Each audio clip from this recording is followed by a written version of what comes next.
Yarns for Yanks.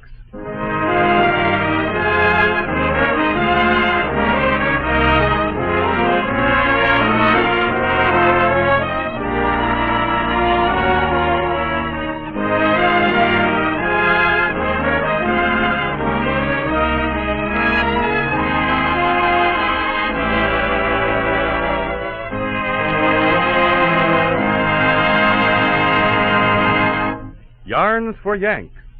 Your favorite stories as spun by your favorite stars. Our yarn spinner on this edition is radio's famous storyteller, Frank Graham. Hiya, men. It's a yarn about an old grafter this trip, one I dug up and thought you'd like. It's called The Very Honorable Augustus. Curtain.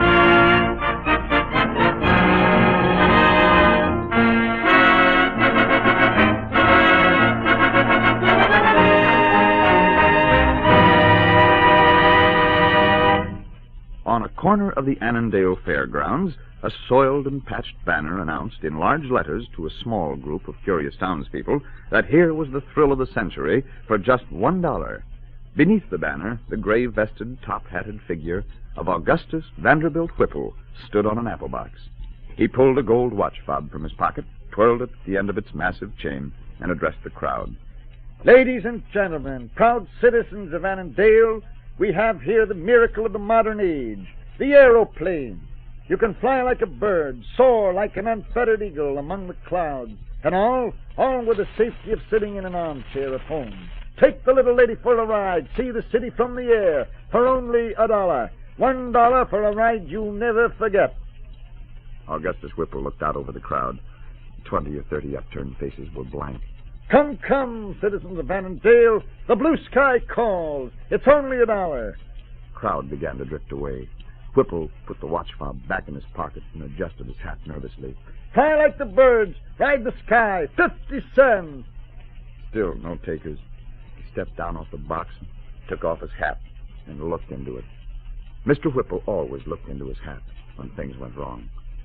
From the dilapidated old biplane parked close by, a voice called impatiently. Well, Professor, what's the matter? Where are the customers? Professor Whipple was about to turn around when a shabbily dressed man stepped up, put a hand on his arm. Do you own that airplane? Whipple looked him up and down. I am the vice president of the corporation owning that graceful craft. What can I do for you? The man drew back. Well, I've got to get my son to a hospital in the city tonight. Whipple straightened up and buttoned his coat. Emergency, huh? Bring the lad. Bring him at once. We'll have him in the city in the twinkling of an eye for just $50. At the mention of the $50, the man looked down at the ground, put his hands in his pockets. I haven't got $50. I could pay you later. Augustus Whipple snorted. How do you expect us to fly our plane without money? This is a business concern, sir. Cash in advance. Bring the money, we'll do the business. The stranger said nothing. He stood looking at the ground for a moment, then turned and started to walk away. Whipple rubbed his fingernails on the sleeve of his coat and watched the man go. He mumbled to himself. $50, a small fortune. Sick brat, no dough, fine kettle of fish. He jammed his thumbs into his vest pocket. Say, hold on, my friend. Come back here. The shabby one looked over his shoulder hopefully. Don't be in such a hurry, my good fellow. We may be able to work out something. The man turned around and came back. Could you... Do you think there's some way? I could pay you. I've got a job coming up. I could pay you then. Whipple rubbed his chin thoughtfully. What's the matter with the kid?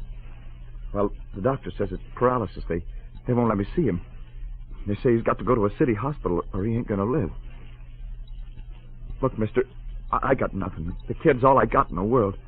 And now maybe he's going to die because I can't do nothing for him. You understand, don't you? You know what it means to me? Whipple was about to speak when Jeff Andrews walked over from the plane. Hey, what's going on here, Professor? You giving this guy a line of guff or selling tickets? He scowled at the stranger. Are you riding, mister, or just talking? The man stepped back before Jeff's menacing manner. Well, I was just talking to this man here. I've got to get my boy into the city tonight. He's in the hospital. Okay, bring him out. I'll fly him into town. It'll cost you $75 in my expenses overnight.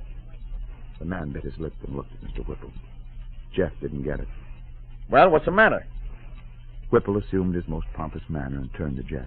Jeff, my boy, it seems at this point, this gentleman is financially embarrassed. I thought we might sort of extend a little credit, if you know what I mean. Bill him at the end of the month. He's a solid citizen, excellent credit rating, a 10.4, very high rating.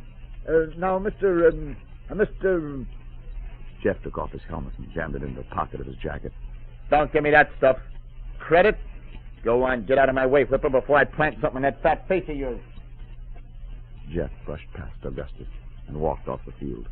The stranger looked after him as he disappeared. Whipple rubbed the back of his neck, took off his hat, and looked into it for a long time. Finally, he put it back in his head and straightened his coat. What's your name, my friend? Hartman? Joe Hartman. Well, I wouldn't let that stuff my partner said worry you. He's a trifle hot-headed. Flies off the handle. I'll tell you what you do. Bring your little boy out here this afternoon at 2 o'clock, and I'll see that he gets to the city. This was the first time he, Augustus Whipple, had ever turned soft and offered to put himself in a tight spot to help someone else. Maybe he was getting old. He drew a soiled deck of cards from his pocket and absently shuffled them in his fingers. 3 aces slid out on top of the pack. The aces disappeared, and 3 queens and 2 kings turned up. He put the cards back in his pocket. There was a little problem of getting Mr. Hartman's kid to the city. $75. He dug in his pocket and extracted the contents. A dime, 3 pennies, a skeleton key, and a Canadian nickel. He put the collection back in his pocket. This was going to require some thought. He was rubbing his chin and idly inspecting the hole in the sole of one shoe when approaching footsteps caused him to look up. What he saw brought him to his feet quickly, fumbling to keep his hat on. It was the town marshal and a deputy. They stopped in front of him, and Whipple cleared his throat. Here, good day, gentlemen. Always glad to see the reassuring arm of the law. 2 arms is twice as reassuring. Yes, indeed. Now, what can I do for you? Do for you? Marshal came forward. Look, are you Augustus Vanderbilt Whipple? Augustus buttoned his coat solemnly, cleared his throat. I am. Wonder what the meaning of this is. That's what we thought. You're the same fellow come through here with the carnival last year, ain't you? Carnival? Carnival? A common road show? Never seen a carnival in my life. It was the last wish of my poor old mother when she died. Augustus, she said. Augustus. That's enough of that. I know you because I've seen you. You're lying. You was the fellow that cheated all our folks at the gambling game. Gambling? Do I look like a gambler, sir? Yes. Oh. I'll never forget a face, huh? That's right. And now I'm giving you 2 hours to get out of town. 2 hours. You got that? 2 hours. 12 o'clock. Yes, I guess I'll have to be running along, I guess. Just have time to catch the train. Well, nice to have met you, gentlemen. Nice to have seen you. Yes, indeed. Goodbye, gentlemen. And Augustus Vanderbilt Whipple walked away in the direction of town. That afternoon, at 2 o'clock, Jeff Andrews was standing in Augustus's place on the soapbox.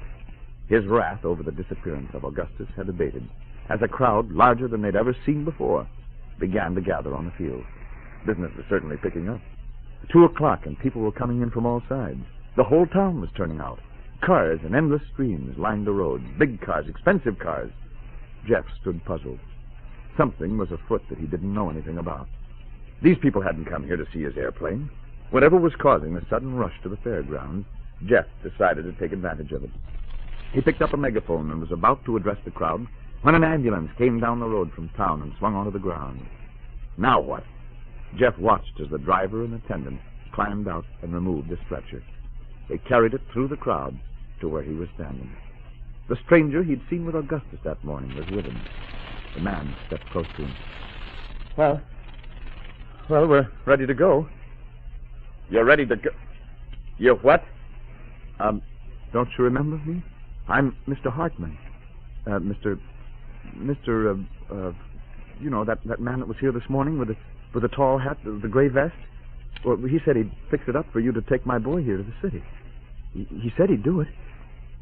Oh, he said he'd do it, did he? Have you got any money? Well, no, sir, I haven't, not now. Of course, I told you about I'm getting a job. I could pay you then. But then this gentleman that I talked to this morning, he said I could pay him later. Oh, he did he?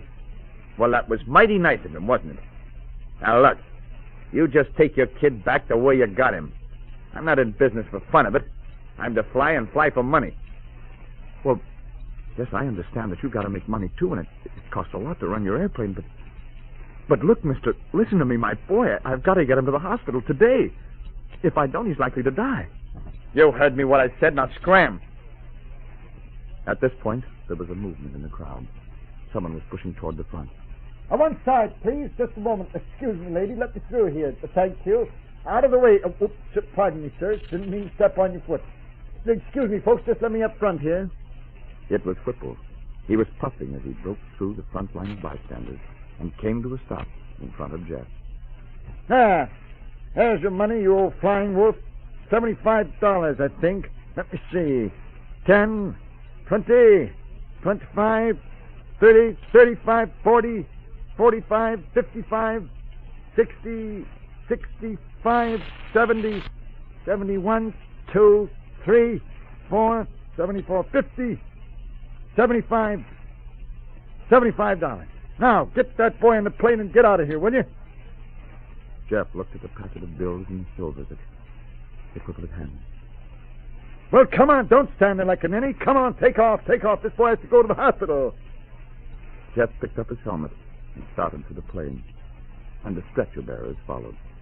Hartman hung back and spoke to Augustus. Gee, I thought for a minute you were just kidding me. Oh, thanks a million, mister. Augustus mopped his forehead with a red handkerchief. That's quite all right, young fellow. Nothing at all. Glad to do it. A mere trifle. Hartman moved toward the plane. Gee, you're certainly a wonderful fellow. You know, there ain't many guys who do what you did. Thanks again. I'll never forget this. Augustus stuffed the handkerchief back in his pocket. Why, think nothing of it, my friend. Think nothing of it. Help thy neighbor, that's what I always say. Give and thou shalt receive. Goodbye, my friend. The stretcher was in the plane. The motor was revved up. Augustus juggled his hat nervously and watched the crowd. Finally, the ship swung out onto the field, pointed into the wind, and took off. As it faded into the distance, Augustus breathed a sigh of relief and climbed up on the soapbox. Ladies and gentlemen, your attention, please.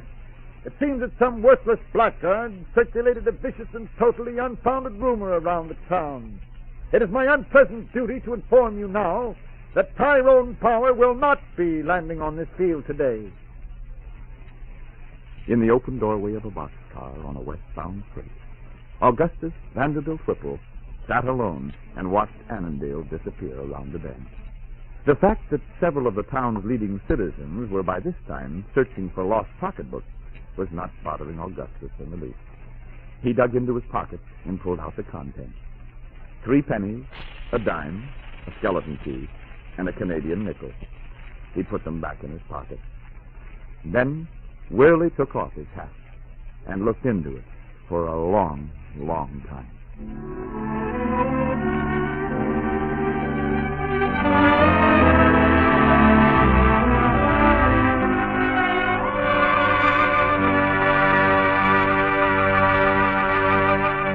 And that's the yarn, The Very Honorable Augustus. Spun for you by one of America's top storytellers, Frank Graham. If you have a favorite story or a favorite star you'd like to hear in this series, write Armed Forces Radio Service, Los Angeles, USA. Dave Vale speaking.